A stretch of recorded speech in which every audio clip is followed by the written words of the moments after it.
नमस्कार।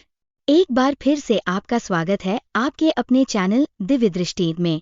भगवान श्री विष्णु कहते हैं कि संतान से ये दो चीजें कभी उम्मीद नहीं रखनी चाहिए। जय श्री विष्णु। वे कौन सी दो चीजें हैं जिनकी उम्मीद अपनी संतान से नहीं रखनी चाहिए? आखिर बुढ़ापे में औलाद अपने माँ बाप को धोखा क्यों दे जाती है?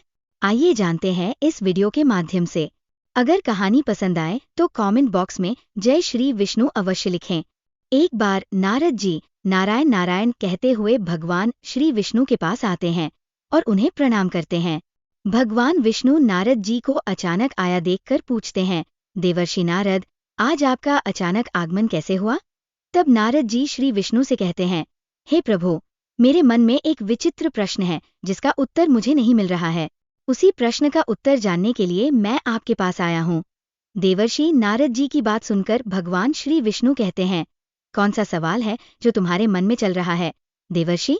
नारद जी बोले, हे प्रभु, जब मैं धरती लोक पर विचरण कर रहा था तब मैंने देखा कि बुढ़ापे में संतान अपने माता पिता की सेवा करने के बजाय उन्हें घर से निकालकर जबरदस्ती वृद्धाश्रम में डाल रही है। हे प्रभु, ये सब किस कारण से हो रहा है? कृपया मुझे बताएं। श्री विष्णु कहते हैं, हे देवर्षि, मैं इसका उत्तर आपको एक कथा के माध्यम से समझाता हूँ। आप इसे ध्यानपूर्वक सुने। जो भी व्यक्ति इस कथा को पूरा सुन लेगा उसकी संतान कभी धोखा नहीं देगी। कथा में आगे भगवान श्री विष्णु कहते हैं, देवर्षि नारद, प्राचीन समय की बात है। किसी जंगल में एक मोर और मोरनी का जोड़ा अपना घोंसला बनाकर रहता था। वे दोनों पति पत्नी एक दूसरे से बहुत प्रेम करते थे। एक दिन मोरनी गर्भवती हो जाती है। ये जानकर कि वे माता पिता बनने वाले हैं, मोर और मोरनी बहुत प्रसन्न थे। मोर अपनी पत्नी का बहुत ख्याल रखता था और हर दिन उसे दाना पानी लाकर घोंसले में देता था। धीरे धीरे समय बीता और मोरनी का प्रसव का समय निकट आ गया। वह अपने पति मोर से कहती है, हे प्रिय, हमारी संतान आने वाली है। बहुत जल्द मैं अपने बच्चों को जन्म दूंगी। वे बुढ़ापे में हमारी सेवा करेंगे और हमारा सहारा बनेंगे। अब हमें किसी बात की चिंता नहीं है। मोर कहता है, हे प्रिय, हमें ऐसा नहीं सोचना चाहिए कि हमारी संतान हमारी सेवा करेगी या बुढ़ापे का सहारा बनेगी। मोरनी कहती है, स्वामी, आप ऐसा क्यों कह रहे हैं? हर संतान अपने माता पिता की सेवा करती है, फिर हमारी संतान हमारी सेवा क्यों नहीं करेगी? तब मोर कहता है, हे प्रिय, मैं तुम्हें एक कहानी के माध्यम से बताता हूँ कि बुढ़ापे में अपनी संतान से माता पिता को किन दो चीजों की उम्मीद नहीं करनी चाहिए। जो भी व्यक्ति इन दो बातों को याद रखेगा वह अपने बुढ़ापे में कभी दुख नहीं भोगेगा। अब मोर अपनी कहानी प्रारंभ करता है और कहता है, हे प्रिय, किसी नगर में एक व्यक्ति रहता था। उसके घर में ईश्वर की कृपा से सब कुछ था, रुपया पैसा, धन दौलत, मान सम्मान। लेकिन फिर भी वह और उसकी पत्नी दुखी रहते थे। उनके दुख का कारण ये था कि उनके पास संतान नहीं थी। इस बात को लेकर वे दोनों अक्सर चिंतित रहते थे। समय बीतता गया और इस तरह 15 साल गुजर गए। बावजूद इसके उनके घर में कोई संतान नहीं हुई। उस व्यक्ति ने अपनी पत्नी को अच्छे से अच्छे डॉक्टर को दिखाया, महंगे अस्पतालों में इलाज कराया, पवित्र तीर्थ स्थानों पर जाकर संतान प्राप्ति की मन्नत मांगी और मंदिरों में माथा टेका। अंततः शादी के 20 साल बाद उनकी इच्छा पूरी हुई। ईश्वर की कृपा से उसकी पत्नी ने एक पुत्र को जन्म दिया। ये सुनकर वे दोनों बेहद खुश हुए। अस्पताल में जब उनके नन्हे से पुत्र को नर्स ने उनके पास लाकर दिया तो दोनों पति पत्नी पूछने लगे, हमारी संतान कैसी है? कोई दिक्कत तो नहीं है? उनकी बात सुनकर नर्स ने कहा, बहन जी, आपको जो पुत्र हुआ है वो बहुत सुंदर है, लेकिन उसमें एक कमी है। नर्स की बात सुनकर बच्चे की माँ चिंतित हो गई। तब नर्स ने कहा, घबराने की कोई बात नहीं है। आपका पुत्र सुंदर और स्वस्थ है, लेकिन उसकी एक आँख नहीं है। वह एक आँख से काना है, बस यही कमी है। जब माँ ने ये सुना कि उनके बेटे की एक आँख नहीं है तो वह रोने लगी और अपने पुत्र को सीने से लगाकर कहा, कोई बात नहीं, मेरे पुत्र की एक आँख नहीं है तो क्या हुआ? एक आँख तो सही है। वह जैसा भी है मेरे दिल का टुकड़ा है। मेरे लिए वह दुनिया का सबसे सुंदर बच्चा है। माँ के लिए संतान कैसी भी हो वो हमेशा उनके लिए प्रिय होती है। माँ कभी बच्चों के रूप रंग या शरीर को नहीं देखती, वह उनकी आत्मा से जुड़ी होती है। उस माँ ने अपने बच्चे को देखकर कहा, कितना सुंदर है मेरा बच्चा। माँ की इस बात को सुनकर नर्स की आंखों में भी आंसू आ गए। वह सोचने लगी, यदि परमात्मा को संतान का सुख देना ही था तो इस बच्चे को दोनों आंखें दे देता। माँ ने फिर कहा, कोई बात नहीं, जैसा भी है आखिर है तो मेरा ही बेटा, लेकिन अगर इसकी दोनों आंखें होती तो और भी अच्छा होता, मेरा पुत्र कितना सुंदर लगता। माँ की बात सुनकर नर्स ने कहा, बहन जी, यदि आप चाहती है कि आपके पुत्र की दोनों आंखें हो जाएं, तो ऐसा भी हो सकता है। ये सुनकर माँ ने पूछा, ये कैसे संभव है? नर्स ने बताया, इसके लिए आप दोनों माता पिता में से किसी एक को अपनी एक आंख दान करनी होगी, इससे आपके पुत्र की दोनों आंखें ठीक हो जाएंगी। ये सुनकर उस व्यक्ति ने कहा, कोई बात नहीं, हमारा पुत्र एक आंख से ही दुनिया देख सकता है, दूसरी आंख लगाने की जरूरत नहीं है। मैं अपनी आंख दान नहीं कर सकता, क्योंकि मेरा घर मेरी मेहनत से चलता है। अगर मेरी एक आंख नहीं होगी तो मैं अपने परिवार की देखभाल कैसे करूंगा, अपने बच्चे का खर्च कैसे उठाऊंगा? मेरे लिए दोनों आंखें जरूरी है। पति ने साफ इनकार कर दिया, लेकिन माँ तो आखिर माँ होती है। उसने कहा, नर्स दीदी, यदि ऐसा हो सकता है तो मैं अपनी एक आंख अपने पुत्र को देना चाहती हूँ। मेरा क्या है, मुझे तो घर पर ही रहना है, लेकिन मेरे बेटे को तो अपना पूरा जीवन जीना है। इसलिए नर्स मैडम, मैं अपनी एक आंख अपने पुत्र को देना चाहती हूँ। जब उसका पति ये सुनता है तो कहता है, इस तरह तो तुम आंधी हो जाओगी। तब वह माँ जवाब देती है, मुझे मंजूर है कि मैं एक आंख से अंधी हो जाऊं, लेकिन मैं अपने पुत्र को दोनों आंखों के साथ देखना चाहती हूँ। मेरी एक आंख ले लो और मेरे बेटे को लगा दो। जब मेरे बेटे की दोनों आंखें होंगी तो वह कितना सुंदर लगेगा। मैं अपने पुत्र को एक आंख दान में देना चाहती हूँ। माँ की बात सुनकर डॉक्टर उसकी एक आंख निकालकर उसके पुत्र को लगा देते हैं। इस तरह पुत्र की दोनों आंखें ठीक हो जाती है और माँ एक आंख देकर कानी हो जाती है। मोर आगे अपनी पत्नी से कहता है, प्रिय, कुछ दिन तक वे दोनों अस्पताल में रहते हैं। जब माँ बेटे दोनों स्वस्थ हो जाते हैं तो उन्हें अस्पताल से छुट्टी मिल जाती है। उस व्यक्ति ने अपनी पत्नी और पुत्र को लेकर घर लौटने के बाद दोनों मिलकर अपने पुत्र का पालन पोषण करने लगते हैं। धीरे धीरे समय बीतता है और उनका पुत्र 5 साल का हो जाता है। सब कुछ अच्छा चल रहा होता है, लेकिन एक दिन अचानक उस बच्चे के पिता की सड़क दुर्घटना में मृत्यु हो जाती है। जब पत्नी को अपने पति की मौत की खबर मिलती है तो वह दहाड़े मारकर रोने लगती है। वह सोचती है, मेरा 5 साल का बच्चा है, घर में एक ही कमाने वाले थे और अब वह भी मुझे छोड़कर चले गए। अब मैं इस बच्चे का पालन पोषण कैसे कर पाऊंगी? ये सोच सोचकर वो जोर जोर से रोने लगती है। उसके रोने की आवाज सुनकर आस पड़ोस के लोग आ जाते हैं और उसे धीरज बंधाते हैं। किसी तरह समझा बुझाकर वे उस व्यक्ति का अंतिम संस्कार कर देते हैं। इस प्रकार वह माँ अपने 5 साल के बच्चे के साथ जीवन बिताने लगती है। संतान पाने की चाह में पहले ही उनकी सारी जमा पूंजी खर्च हो चुकी थी। पति की मृत्यु के बाद जो भी बचत थी वह उसके अंतिम संस्कार में खर्च हो जाती है। अब वह माँ दूसरों के घरों में झाड़ू पोछा करके और बर्तन मांजकर अपने पुत्र का पालन पोषण करने लगती है। वह दूसरों के घरों में काम करके जो भी कमाती उससे अपने बेटे के लिए अच्छे खिलौने और कपड़े लाती। हर समय अपने बेटे के साथ परछाई की तरह रहती थी। जब उसका बेटा थोड़ा और बड़ा हो जाता है, यानी जब वो 6 साल का हो जाता है, तो एक दिन वह माँ अपने बेटे को लेकर एक विद्यालय में पहुंचती है। वह विनयपूर्वक विद्यालय के प्रधानाचार्य से कहती है, भाई साहब, मुझे अपने बेटे का इस विद्यालय में दाखिला कराना है। जिस विद्यालय में वह माँ अपने बेटे का नाम लिखवाने जाती है वह नगर का एक प्रसिद्ध विद्यालय था, जहां अमीर लोगों के बच्चे पढ़ते थे।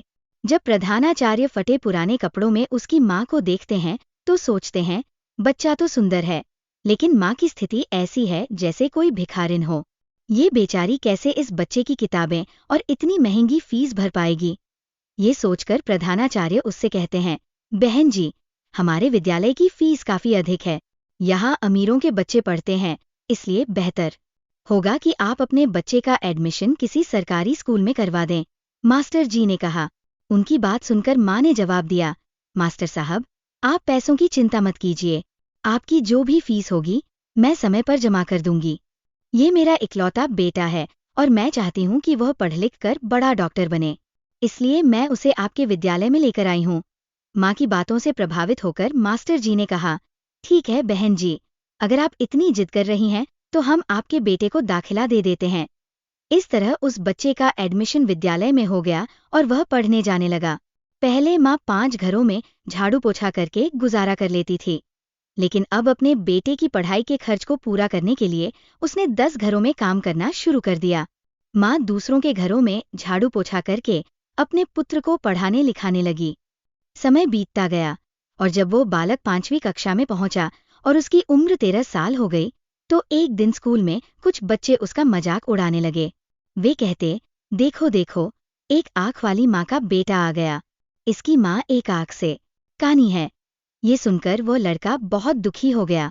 विद्यालय की छुट्टी के समय जब हमेशा की तरह उसकी माँ उसे लेने आई, तो लड़के ने अपनी माँ से कहा, माँ, कल से मुझे विद्यालय में छोड़ने और लेने मत आना। माँ ने पूछा, पुत्र, क्या बात है? तुम ऐसा क्यों कह रहे हो? लड़का बोला, माँ, तुम्हारी सूरत ठीक नहीं है। तुम एक आँख से अंधी हो, और जब तुम मेरे साथ विद्यालय में आती हो, तो मेरे साथ ही मेरा मजाक उड़ाते हैं।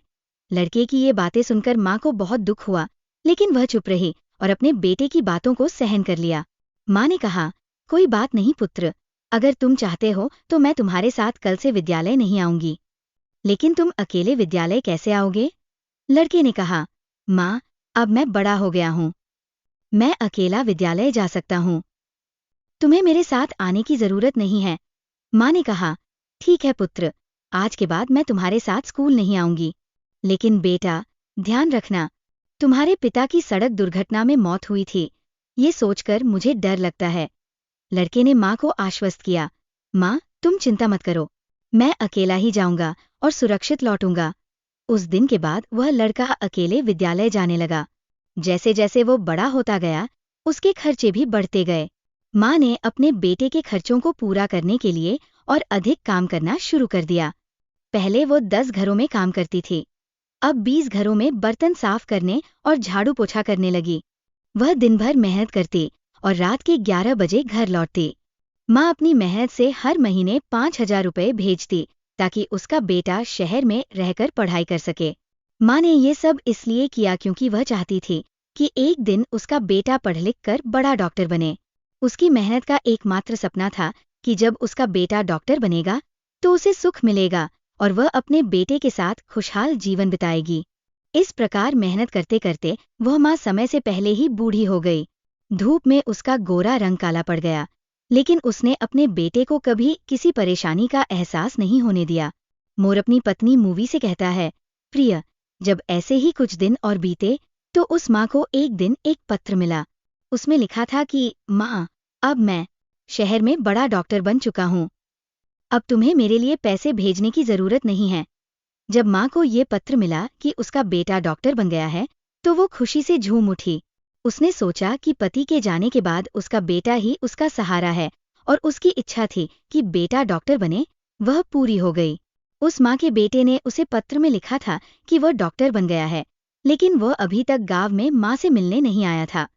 जब उस बूढ़ी माँ को ये पत्र मिला, तो उसने पूरे गांव में मिठाइयाँ बांट दी और गर्व से सबको बताया कि उसका बेटा डॉक्टर बन चुका है। अब वह माँ अपने बेटे के गांव आने का इंतजार करने लगी। वह सोचती थी कि अब बेटा जरूर मुझसे मिलने आएगा, मैं उसकी आरती उतारूंगी, उसकी पसंद का खाना बनाऊंगी। हर दिन वह इंतजार करती थी कि आज उसका बेटा आएगा। किसी भी गाड़ी की आवाज़ सुनकर वह दौड़कर बाहर जाती, ये सोचकर कि उसका बेटा आया होगा। इस तरह इंतजार करते करते कई दिन बीत गए। रातों को उसे नींद नहीं आती थी। वह सोचती थी कि जाने क्या मजबूरी है जो मेरा बेटा मुझे लेने नहीं आया, कब मुझे अपने साथ ले जाएगा। वह माँ सोचती थी कि अब उसे दूसरों के घरों में बर्तन साफ नहीं करने होंगे, झाड़ू पोछा नहीं करना होगा। अब वह आराम से अपने बेटे की कमाई खाएगी। उसके बेटे के घर में नौकर चाकर होंगे, गाड़ी बंगला होगा। अब उसके दुख के दिन बीत चुके हैं। इसी तरह वह माँ पूरे दिन अपने बेटे के सपने देखती रहती थी। इस तरह इंतजार करते हुए 1 साल बीत गया, लेकिन बेटा एक बार भी माँ से मिलने नहीं आया। फिर एक दिन माँ के पास बेटे का दूसरा पत्र आया। उसमें लिखा था, माँ, मेरी शादी हो गई है। जिस लड़की से मेरा विवाह हुआ है वो बहुत ही अमीर घर की है। वह एक बड़े डॉक्टर साहब की बेटी है। मैंने एक प्रसिद्ध डॉक्टर की बेटी से शादी की है। मेरी पत्नी बहुत ही सुंदर है। जब माँ ने ये पत्र पढ़ा तो उसकी आंखों से आंसू बहने लगे। उसे बहुत दुख हुआ क्योंकि वह सोच रही थी कि बेटा डॉक्टर बन गया है तो अब अच्छे रिश्ते आएंगे और वह अपनी पसंद की लड़की से बेटे की शादी करेगी। लेकिन उस पत्र ने उसके सारे सपनों को धूल में मिला दिया। वह सोचने लगी, हे भगवान, मैंने ऐसा कौन सा पाप किया था? मैंने तो अपने बेटे को पढ़ाने के लिए दिन रात मेहनत की, दूसरों के घरों में बर्तन साफ किए, मजदूरी की। क्या मेरा इतना भी हक नहीं था कि मुझे अपने बेटे की शादी में बुलाया जाता? माँ रात भर रोती रही, लेकिन फिर भी बेटे के लिए दुआएं देती रही। उसने कहा, कोई बात नहीं बेटा, तुमने बिना बताए शादी कर ली, लेकिन मेरा आशीर्वाद तुम्हारे साथ है। वह सोचती थी कि अब बेटा और बहू दोनों उससे मिलने आएंगे। वह बहू को देखेगी, उसकी सेवा करेगी और उसे आशीर्वाद देगी। लेकिन इस इंतजार में 1 और साल बीत गया। बेटा और बहू अब भी उससे मिलने नहीं आए। फिर कुछ दिन बाद उस माँ को तीसरा पत्र मिलता है जिसमें लिखा होता है, माँ, अब तुम दादी बन गई हो। भगवान की कृपा से हमारे घर बेटा हुआ है। जब यह खबर उस माँ को मिलती है तो उसका धैर्य जवाब दे जाता है, उसकी सहन शक्ति टूट जाती है। एक माँ के लिए ये कितना कठिन होता है कि उसका पुत्र बड़ा डॉक्टर बन जाए, विवाह कर ले, उसका बेटा हो जाए और फिर भी उसे इसकी कोई खबर न मिले।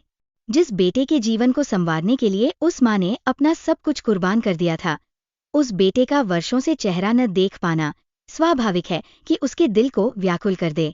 जब वह माँ अपने पुत्र के लिए अधिक व्याकुल हो जाती है तो उसके मन में आता है कि अब इंतजार नहीं किया जा सकता।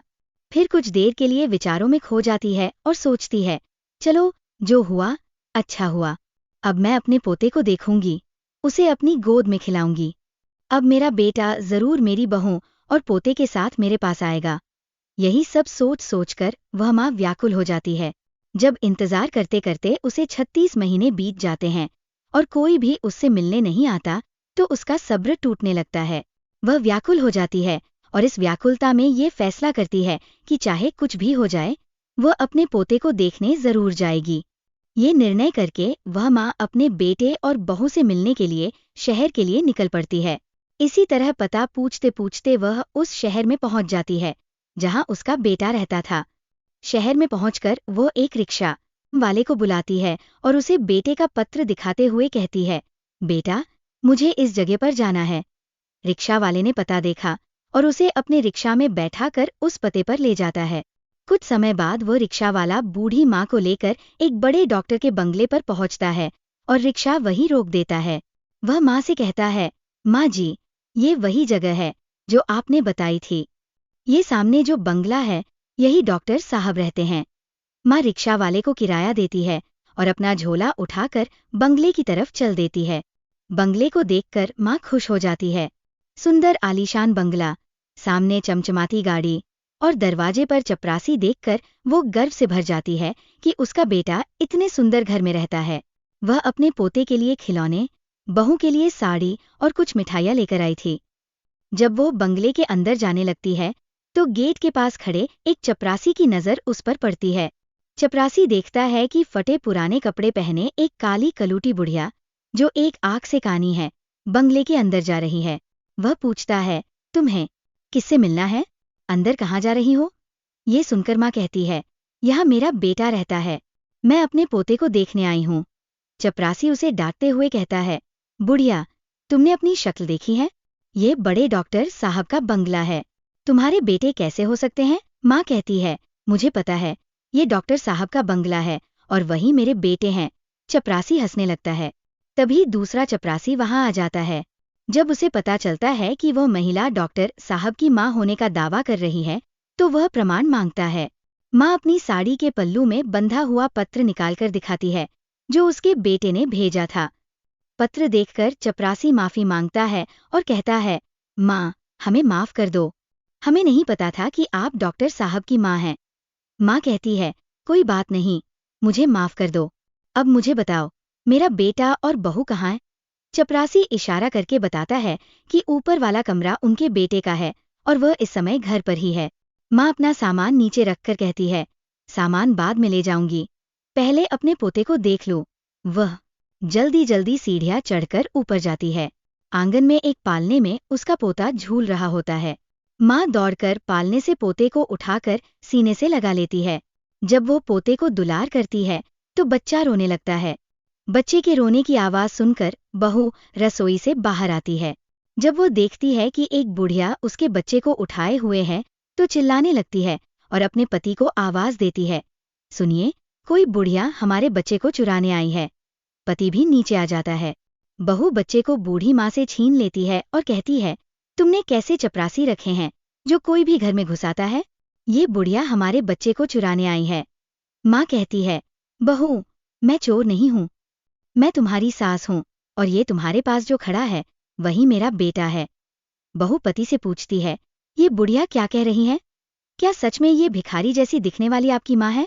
क्या आपने ऐसे ही गरीब परिवार में जन्म लिया है? मुझे पहले तो कभी नहीं बताया कि आपकी कोई माँ भी है। जब बेटे ने अपनी पत्नी की इन बातों को सुना तो वो कहने लगा, ये बुढ़िया मेरी माँ नहीं हो सकती। माँ समझ गई कि उसके बेटे ने बड़े घर की बेटी से विवाह किया है और अब वो उसे पहचानने से इनकार कर रहा है। माँ ने कहा, बेटा, कोई बात नहीं, मुझे लगा कि तुम मेरे पुत्र हो, इसलिए मैं तुम्हारे पास चली आई। तुम्हारे जैसा एक मेरा भी बेटा है जिसे मैंने मेहनत मजदूरी करके डॉक्टर बनाया था। वह मेरा जीने का सहारा था। लेकिन अब मुझे यकीन हो गया है कि तुम मेरे बेटे नहीं हो। मुझसे गलती हो गई है। इतना कहकर माँ रोते रोते घर की सीढ़ियों से नीचे उतरने लगी। वह सोचने लगी कि बुढ़ापे में एक ही सहारा था और वह भी आज मुझसे छूट गया। अब किसके सहारे जिंदगी बिताऊंगी? एक आस थी जो टूट गई, जिसे मैंने जीवन की खुशी समझा था, वही अब मेरे बुढ़ापे के जीवन को मझधार में डुबो रहा है। रोते रोते माँ भारी कदमों से नीचे उतरने लगी। अब वो सोचने लगी कि जब बेटे ने ही मुंह मोड़ लिया है तो अब जीकर मैं क्या करूंगी? अब बेटा ही नहीं रहा तो इस जीवन का क्या होगा? इस प्रकार वह माँ अपने बेटे के घर से बाहर निकल गई और बंगले के बाहर चपरासियों के कमरे में पहुंच गई। माँ ने एक चपरासी को बुलाकर कहा, बेटा, मुझे एक पत्र लिखना है, क्या तुम मेरे लिए इतना कर सकते हो? चपरासी, जो पहले से ही जानता था कि ये बूढ़ी औरत डॉक्टर साहब की माँ है, तुरंत कागज कलम ले आया और पूछा, बताओ माँ जी, मुझे क्या लिखना है? माँ बोलती गई और चपरासी लिखता गया। जब पत्र पूरा हो गया तो माँ ने चपरासी से कहा, बेटा, मुझे बहुत प्यास लगी है, क्या तुम मेरे लिए थोड़ा पानी ला सकते हो? चपरासी पानी लेने चला गया। इस बीच वो बूढ़ी माँ ने अपनी साड़ी के फंदे से आत्महत्या कर ली।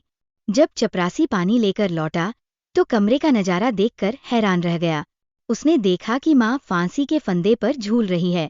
वह तुरंत ये खबर डॉक्टर साहब को देने दौड़ा। इस खबर को सुनकर डॉक्टर साहब और उनकी पत्नी दौड़ते हुए उस कमरे में पहुंचे। जब पुत्र ने अपनी माँ को इस हालत में देखा तो उसके पैरों तले जमीन खिसक गई। वह अपना माथा पकड़कर जमीन पर बैठ गया और सोचने लगा, मुझे नहीं पता था कि मेरी बातें माँ को इतनी बुरी लगेंगी। मैं तो अपनी पत्नी को झूठी शान दिखाने के कारण माँ को पहचानने से इनकार कर रहा था। मुझे डर था कि मेरी असलियत जानकर मेरी पत्नी मुझे छोड़ न दे, इसलिए मैंने कहा कि मेरी कोई माँ नहीं है। लेकिन माँ, तुमने तो मेरे झूठ को सच बना दिया। जब पत्नी की नज़र फांसी पर झूलती माँ के हाथों पर पड़ी तो उसने उनके हाथ से कागज का टुकड़ा लिया और पढ़ने लगी। पढ़ते पढ़ते उसकी आंखें भर आईं। उस पत्र में लिखा था, बेटा, मेरा आशीर्वाद है कि तुम खूब उन्नति करो। मेरा आशीर्वाद हमेशा तुम्हारे साथ है। जाते जाते तुमसे कुछ कहना चाहती बेटा, अगर मैं अच्छी नहीं दिखती तो उसके पीछे भी एक कारण है और वह तुम हो। जब तुम पैदा हुए थे तुम्हारी एक आंख नहीं थी। मैंने अपनी एक आंख तुम्हें देकर तुम्हें सुंदर बनाया और खुद कुरूप हो गई। इस कुरूप चेहरे से तुम नफरत करते हो क्योंकि मैं कानी हूँ और मेरा रंग काला है। लेकिन बेटा, ऐसा नहीं है कि मैं हमेशा ऐसी थी। आज तुम जिस मुकाम पर बैठे हो वहां तक तुम्हें पहुंचाने के लिए मैंने दिन रात मेहनत की है। मैंने कभी नहीं देखा कि कितनी गर्मी है या कितनी सर्दी। तुम्हें पढ़ाने और तुम्हारे खर्च उठाने के लिए मैंने खुद को झोंक दिया। मैं काली और कुरूप हो गई, लेकिन इसका मुझे कोई मलाल नहीं है। तुम्हारे सुंदर होने में मुझे खुशी है। मैं तो बस तुम्हें देखना चाहती थी, अपने पोते को देखना चाहती थी और अपनी बहू से मिलना चाहती थी। इसीलिए मैं शहर चली आई, क्योंकि तुमने तो कभी गाँव आकर मेरा हाल नहीं पूछा। लेकिन जब मैं खुद चलकर तुमसे मिलने आई तो तुमने मुझे पहचानने से इनकार कर दिया। इसलिए मुझे लगा कि अब इस दुनिया में मेरा कोई नहीं है। अब जीने का मेरा उद्देश्य खत्म हो गया है। जब कोई राह नहीं बची तो मेरे जीने का क्या फायदा? बेटा, जाते जाते ईश्वर से प्रार्थना करती हूँ कि तुम सदा खुश रहो, तुम्हारी संतान खुश रहें। जब उस बेटे की पत्नी ये पत्र पढ़कर अपने पति को सुनाती है तो उसका सिर शर्म से झुक जाता है। उसे अपने आप से घृणा होने लगती है कि जिस माँ ने उसकी जिंदगी बनाने में अपना सब कुछ कुर्बान कर दिया, वही माँ जब आज उसकी चौखट पर मिलने आई तो उसने उसे एक गिलास पानी तक नहीं पूछा। इस प्रकार दोनों पति पत्नी अपनी गलती के लिए उस मरी हुई माँ से माफी मांगते हैं। लेकिन अब क्या हो सकता था? वह माँ तो उनकी माफी सुनने के लिए वहां मौजूद नहीं थी। वो उनसे बहुत दूर जा चुकी थी, जहां से कोई वापस नहीं आता। अब डॉक्टर साहब के जीवन में सिर्फ पछतावा ही रह गया था। इस दुनिया में कुछ लोगों के जीवन में माँ नहीं होती तो वे सारी जिंदगी माँ के लिए तरसते हैं, और जिनके जीवन में माँ होती है वे उसकी कद्र नहीं करते। माँ दोबारा नहीं मिल सकती। एक संतान ही माता पिता के जीने का सहारा होती है, बुढ़ापे की लाठी होती है। जब बेटा अपने धन और पद के नशे में माता पिता को पहचानने से इनकार कर देता है या उनका अपमान करता है तो माता पिता को इससे बड़ा कोई दुख नहीं होता। वे अपनी संतानों का भविष्य बनाने के लिए अपना पूरा जीवन समर्पित कर देते हैं। जब वही संतान उनके त्याग को भूलकर उनका अपमान करती है तो उन्हें बेहद पीड़ा होती है। मोर आगे कहता है कि यदि आपके माता पिता हैं तो उनका आदर करना चाहिए, क्योंकि मनुष्य की सफलता में माता पिता का ही योगदान होता है। कुछ मूर्ख बच्चे पूछते हैं, माँ, तुमने हमारे लिए क्या किया है? अरे, जो कुछ किया है माता पिता ने ही किया है। उन्होंने तुम्हें बनाया, पढ़ाया, पालने में कष्ट उठाए। माता पिता को भूलकर तुम अपने आप को ही भूल जाते हो। बच्चे ये भूल जाते हैं कि माता पिता के अलावा दुनिया में कोई और उनका भला चाहने वाला नहीं है। माता पिता मरकर भी तुम्हारा भला ही चाहेंगे। ऐसा निस्वार्थ प्रेम तुम्हें कहाँ मिलेगा? बाकी लोग जो अपने होने का दावा करते हैं वे केवल एक निश्चित समय तक और अपने मतलब के लिए तुम्हारा भला चाहते हैं, लेकिन माता पिता बिना स्वार्थ के जीवन भर तुम्हारा हित चाहते हैं। मोर आगे कहता है कि एक पुत्र को जन्म देने में एक स्त्री अपनी सुंदरता खो देती है, लेकिन वही पुत्र जब बड़ा होता है, शादी कर लेता है तो अपनी पत्नी की सुंदरता में अपने माता पिता को भूल जाता है। माता पिता अपनी संतान के सुख के लिए सब कुछ त्याग देते हैं, लेकिन जब बच्चे बड़े हो जाते हैं, कुछ देने के काबिल हो जाते हैं तो उन्हें क्या देते हैं? सिर्फ आंसू, लाचारी, दुख, अकेलापन। जो संतान माता पिता को इसलिए भूल जाती है कि उनके बुढ़ापे को देखकर मित्रों में उनकी इज्जत कम हो जाएगी, वह उनकी सबसे बड़ी भूल है। उम्र के उस पड़ाव पर पहुंचने के बाद आपकी और आपके मित्रों की भी यही स्थिति होगी। आपको ये जानकारी पसंद आई हो तो वीडियो को लाइक करें और चैनल को सब्सक्राइब करना न भूलें। हमें कमेंट बॉक्स में हर हर महादेव लिखकर जरूर बताएं। धन्यवाद।